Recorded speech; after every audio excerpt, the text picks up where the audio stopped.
Thank you very much for joining me for this talk today.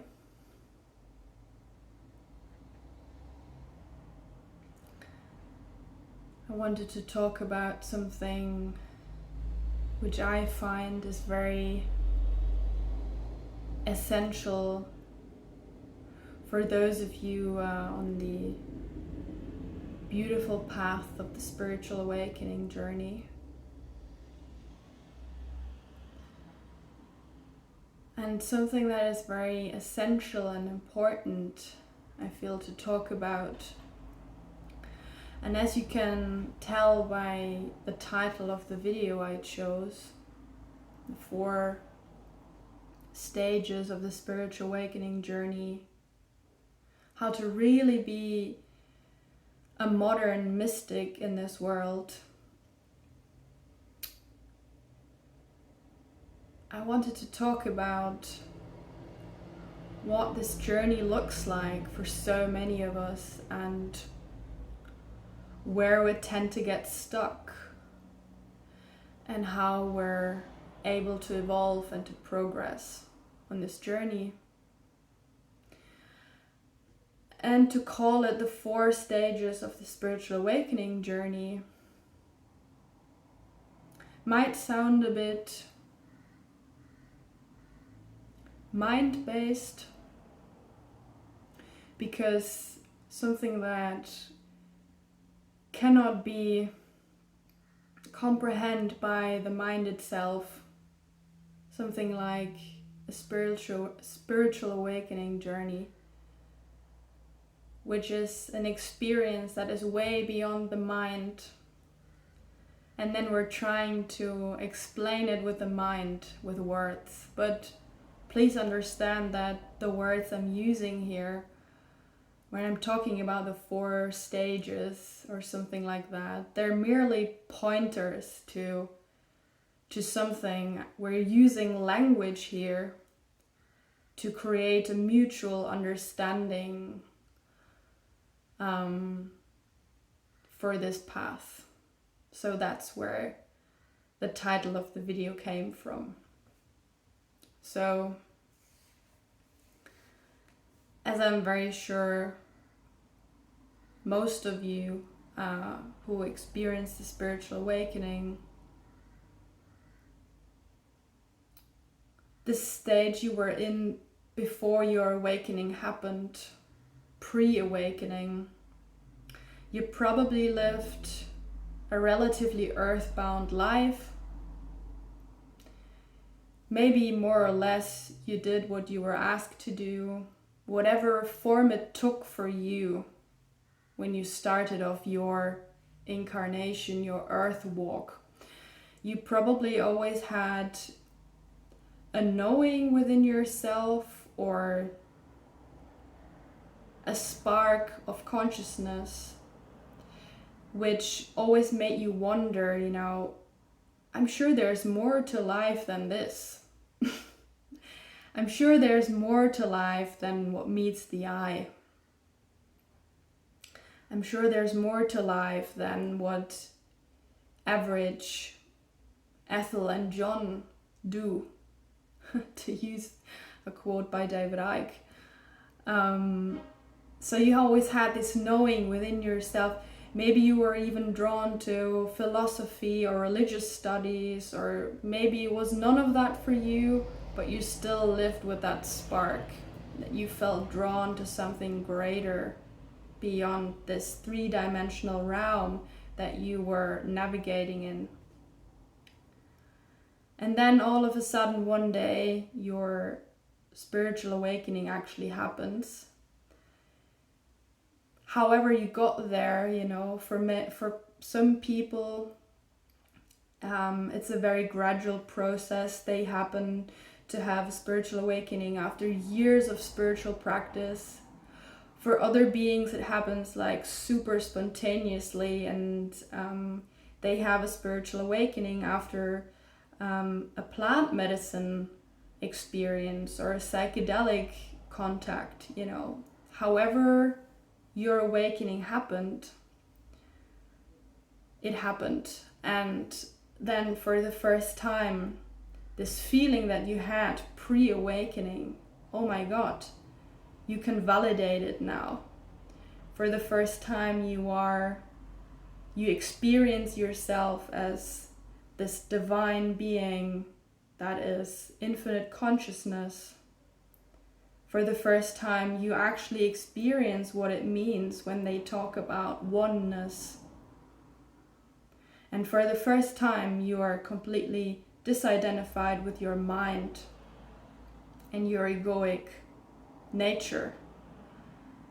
Your egoic structure starts to crack, and you can literally feel that. You feel light, you feel expanded. This is this first glimpse. And it probably brings you to a place where at first you experience a high. Of course, a spiritual awakening brings with it lots of difficulties and physical stuff. That's a topic for another talk in the future. We can talk about that separately, but I'm just talking about this initial high right now, where you experience yourself as this ray of the sun, and the sun that is God, and you are just another expression of the divine. And now you're here in this high. And maybe you even get a little too high. And one of my favorite teachers, Ram Dass, he said, you can't stay high on the marketplace. And what he means by that is, so now you're here, you've made this connection to the higher realms. You've even had mystical experiences, but still you're navigating an earthbound reality. And maybe to put it into a picture, you would like to stay on your mountaintop cross-legged. You don't want to go back to the marketplace, because that would inevitably mean that you would lose your high. And what Ram Dass meant by that statement is merely, of course you're going to lose it.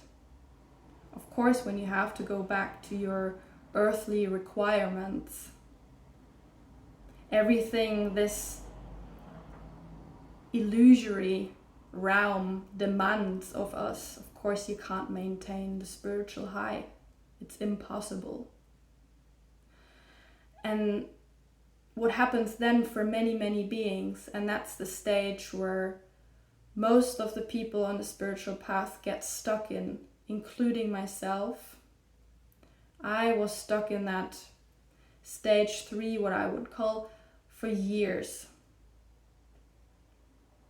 And I became very, very ungrounded, because what happens then is you start to realize that this realm that you're navigating in, with all the realizations and downloads and blissful experiences you had, can be a very, very ugly realm. And you can feel very, very repulsed by what's going on Earth, by the system, by society, but whatever, and you have every right to be so. Your feelings are completely validated, because we live in a very, very dense realm here on Earth, where we find a lot of suffering. We find a lot of lower vibrational paradigms going on in this realm. And what happens then for the most of us is we start to push it away, because we want to stay high on the mountaintop. We start to push away this reality. We don't want to have anything to do with it. We don't want to go back to the marketplace where physical life and demands and everything takes place. So that's the stage where most people on their path get stuck in. This resistance and pushing away of life itself, earth life, when your awakening happened. And it is very, very important, and that's why I chose to talk about these things, to become this modern mystic in this modern world. We have to evolve and we have to progress from this very critical stage. And this, how do we do that? We do that by realizing that resisting this realm, not only does it make us super ungrounded and unintegrated, but it also makes us stuck. And the most critical part now is to evolve from that into a truly integrated and grounded, fully human and fully divine being. Because what happens is when you discover your divine nature, very many beings start to push away their humanness. They don't even want to deal with their shadow. That's where spiritual bypassing, for example, comes from. There's too much ugliness within the egoic structure, too much ugliness within the mind. And then you become very ungrounded if you start to push all that away. So in order to become this integrated, fully grounded, fully human and divine being, we need to evolve from that by no longer resisting this earth realm. As illusory and flawed it may seem, we have to embrace this realm. So there is nothing wrong with taking part within society, for example. There's nothing wrong with having a job that is in alignment with yourself, living in a house, having a husband or a wife, having a kid and a dog. You don't need to start to push these things away.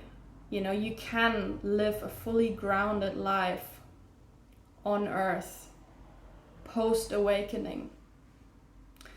And you do that by realizing that you came here to have this experience. Your soul probably didn't incarnate here to stay in a source-like state. Otherwise, it would have just stayed in source. So embrace this earth experience. Meet the requirements in a playful way. It doesn't have to be a struggle. It doesn't have to be resisted. And once you realize that, your whole life as a human being, you are a divine being having a human experience, becomes very playful by no longer pushing away the three-dimensional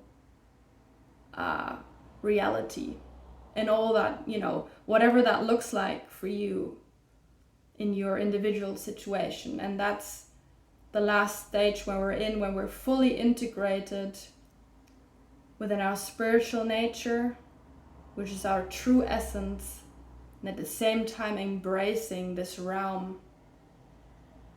And I had to experience it for many, many years until I realized that my resistance towards life on earth was actually making me stuck and super ungrounded. So to be and to embody this modern mystic, we probably can't stay on the mountaintop. Eventually, of course, you can have that experience cross-legged on a mountaintop because you move beyond this world, which you did, but eventually you have to come down from the mountaintop one day, back into the village, back to the marketplace. You probably can't stay there, you can't remain there. Not in the system we live in, not by retreating. The true modern mystic is part of everything, has a well-rounded existence. And I found that to be something I really wanted to talk about, because I'm sure that many of you on this journey can relate. So thank you very, very much for joining me for this talk. And see you next time with another talk or a guided meditation.